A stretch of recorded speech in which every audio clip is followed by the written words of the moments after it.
नमस्कार। अभी बीते दिनों बिहार के 3 उत्पादों को मिला है जीआई टैग, जिसमें से है बावन बूटी की साड़ी जो कि नालंदा में होता है, और पत्थर कड़ी स्टोन क्राफ्ट जिसका गया में किया जाता है, और थर्ड वन है पीड़िया पेंटिंग जो कि भोजपुर जिले में महिलाओं और लड़कियों के द्वारा किया जाता है। ये एक त्योहार होता है, उसमें इसको किया जाता है। ठीक है, तो ये जो मिला है बिहार सरकार और नाबार्ड की सहायता से मिला है। नाबार्ड ने इसमें हेल्प किया है, क्योंकि नाबार्ड ने इसमें क्या किया है कि ये जो तीनों क्राफ्ट है इसको विकसित करने में लोगों को फाइनेंशियल सपोर्ट किया है। इसके कारण इसको नाबार्ड और बिहार सरकार की सहायता से इस तीनों को मिला है। आइए इसके बारे में हम विस्तृत जानकारी लेते हैं। सबसे पहले तो ये जानते हैं कि जीआई टैग होता क्या है। जीआई टैग जो होता है ये ज्योग्राफिकल इंडिकेशन टैग बोला जाता है।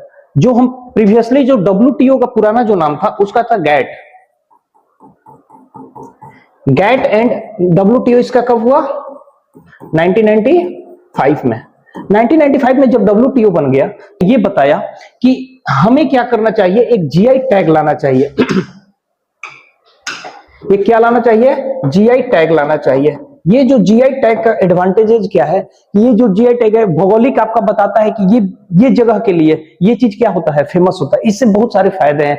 एक तो फाइनेंशियल सपोर्ट मिलता है, एक तो दूसरा चीज क्या है कि इसमें व्यापार की वृद्धि मिलती है, बढ़ा सकता है। और थर्ड वन चीज है वेरी वेरी इंपॉर्टेंट कि आपका जो एरिया है जो चीज है वो ऑथेंटिकेशन के लिए हो जाएगा, यानी कि उसकी डुप्लीकेसी क्या हो जाएगी, डुप्लीकेसी बिल्कुल न के बराबर हो जाएगी। थर्ड वन, ठीक ना। तो लाभ यही देखा कि नकल से आपका लाभ मिल जाएगा, आर्थिक लाभ आपको मिल जाएगा, क्योंकि अगर कारीगर जो अपना बनाएंगे, मान के चले कि अभी मिल गया है किसको, स्टोन को मिल गया है गया वाले, तो वहां के और जो भी लोग जाएंगे, पर्यटक जाएंगे तो वहां के क्या करेंगे, सोचेंगे कि यहाँ का जीआई टैग क्या है, उस स्टोन को क्या करेंगे, परचेज करेंगे। तो जो बनाने वाले होंगे उसको आर्थिक लाभ मिलेंगी। ब्रांडिंग इसका गवर्नमेंट ने, वही मैं बोला कि ब्रांडिंग, अब जैसे नाबार्ड ने इसमें हेल्प किया तो नाबार्ड इसको क्या करेगा, ब्रांडिंग में भी हेल्प करेगा और सपोर्ट करेगा। इससे इसका क्या होगा, निर्यात भी बढ़ेगा। अब फोर्थ वन है पारंपरिक और सांस्कृतिक संरक्षण मिलेगा। कानूनी अधिकार तो ऑलरेडी मिल जाता है जीआई टैग, क्योंकि जीआई टैग में आपको याद रखना है कि जीआई टैग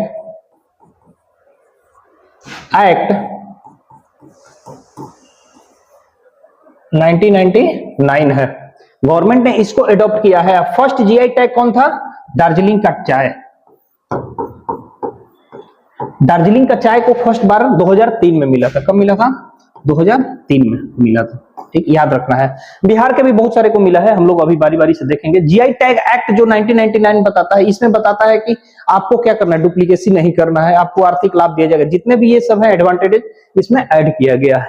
नेक्स्ट वन आपको इसके बारे में जानना है कि जीआई टैग में यहीं पे हम थोड़ा सा जान लेते हैं। इसका वेरी वेरी इंपॉर्टेंट है कि इसका हेड क्वार्टर कहाँ है, कहां से रेगुलेटिंग होता है। तो इसका हेड क्वार्टर जो है कहां पे, चेन्नई में है। इसका हेडक्वार्टर कहां है? चेन्नई में है। सेकेंड वन इसका पॉइंट आपको याद रखना है, जो जीआई टैग मिलता है ये लाइफ टाइम के लिए नहीं मिलता है। जीआई टैग जो मिलता है कितने ईयर के लिए मिलता है? ये 10 ईयर के लिए ही मिलता है। जीआई टैग कितने ईयर के लिए मिलता है? 10 ईयर के। और 10 ईयर में आपका काम अच्छा रहा तो उसको रिन्यू कर दिया जाएगा। ठीक,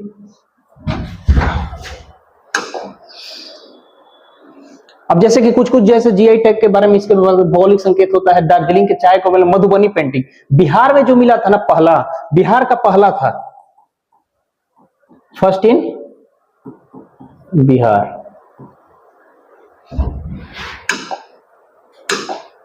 अब ठीक है, बिहार का कोई क्राफ्ट को हम लोग देख लेते हैं, क्योंकि अभी रिसेंट जो पेपर हुआ था बीपीएससी एईडीओ का, उसमें पूछा था निम्न में से कौन जीआई टैग के अंतर्गत नहीं आता है, जीआई टैग में नहीं आता है। तो याद रखना है, फर्स्ट वन तो याद रखना है कि मधुबनी पेंटिंग वो मिला था, हैंडीक्राफ्ट है। मधुबनी पेंटिंग को कब मिला था? 2006-07 में। ईयर भी आपको अगर याद है तो ये काफी अच्छा है आपके लिए, 2006-07, ठीक ना। और उसके बाद आपको याद रखना है 2-3 पॉइंट इसमें। एक भागलपुरी सिल्क आपको याद रखना है,